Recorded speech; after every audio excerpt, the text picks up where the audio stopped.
ಇದುವರೆಗೂ ನನ್ನ ವಯಸ್ಸು 73 ವರ್ಷ. ನಾನು ಒಂದು ಡಿಪಾರ್ಟ್ಮೆಂಟ್ನಲ್ಲಿದ್ದೆ. 31 ವರ್ಷ ಸರ್ವೀಸ್ ಮಾಡಿದೆ. ಸರ್ವೀಸ್ ಆದಮೇಲೆ ನನಗಿದುವರೆಗೂ ಒಂದು ಆಟೋ ಚಾಲಕನಾಗಿ ಇಲ್ಲ ಓನರೇ ಆಗಿ ಯಾರು ಇಷ್ಟೊಂದು ಪ್ರೀತಿಯಿಂದ ಮಾತಾಡಿ ಇಂಥ ಮನುಷ್ಯನ ಆಟೋ ಇಟ್ಕೊಂಡು ಇಷ್ಟು ಜನ ಕಾಸೇ ಬೇಡ ಅಂತ ಇದ್ದಾರೆ. ಇಲ್ಲ, ನಾನು ಒಪ್ತಾ ಇಲ್ಲ. ನಿಜವಾಗೂ ಇವ್ರಿಗೆ ಮನುಷ್ಯತ್ವ ಅನ್ನೋದು, ಯಾಕಂದರೆ ಆಟೋ ಇಟ್ಕೊಂಡಿರೋರಿಗೆ ಯಾರಿಗೂ ಇಂಥ ಇದಿರಲ್ಲ. ಇವಾಗೆಲ್ಲನೂ ಅದೇನೋ ಇದಾಕ್ಕೊಂಡ್ಬಿಡ್ತಾರೆ, ನೋಡಿ ಅವ್ರಿಗೆ ವೆಯ್ಟ್ ಮಾಡ್ತೀನಿ ಅಂತಾರೆ. ನಾವು ಹೋಗಿ ಏನೂ ಮಾತಾಡೋಕ್ಕಾಗಲ್ಲ. ಇವರು ನಾವು ಜಯನಗರದಲ್ಲಿ ಹತ್ಕೊಂಡಿದ್ದು. ಆ ಹತ್ತುವಾಗ ಒಬ್ಬ ಮಹಿಳೆ, ಚಿಕ್ಕ ವಯಸ್ಸು ಮಹಿಳೆ, ಅವರು ಇಲ್ಲಿ ಬನ್ನೇರುಘಟ್ಟ ಇದು ಡೈರಿ ಸರ್ಕಲ್ಗೆ ಆ ಮಗು ಬರಬೇಕಾಗಿತ್ತು.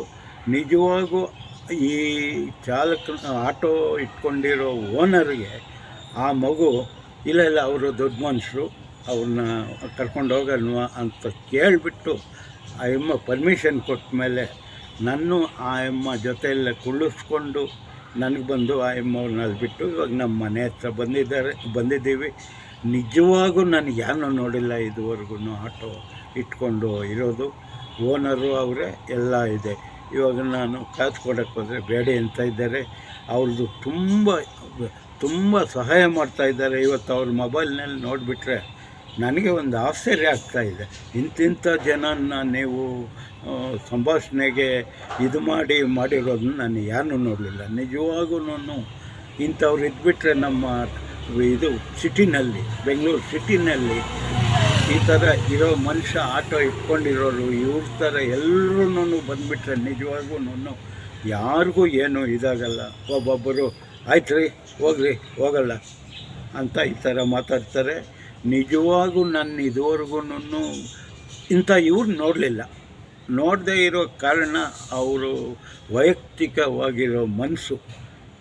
ಅವ್ರು ಹೇಳ್ತಾ ಇದ್ದಾರೆ ನನಗೆ, ಸರ್ ನಾನು ಇಷ್ಟೊಂದು ಜನನ ನಾನು ಉಪಯೋಗ ಪಡ್ಕೊಂಡಿದ್ರೇನೂ ನನಗಿನ್ನೂ ನೆಮ್ಮದಿ ಸಿಗ್ತಾಯಿಲ್ಲ.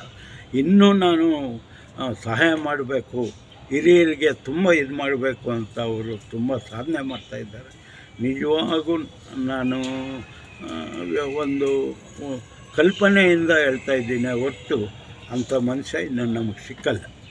ಇಂಥ ಇವರು ಆಟೋವನ್ನು. ನಮಸ್ಕಾರ ಸ್ವಾಮಿ, ನಮ್ಮ ಆಟೋದಲ್ಲಿ ಬಂದಕ್ಕೆ ತುಂಬ ನನಗೆ ಖುಷಿ ಆಯಿತು ಸ್ವಾಮಿ. ನಮಸ್ಕಾರ.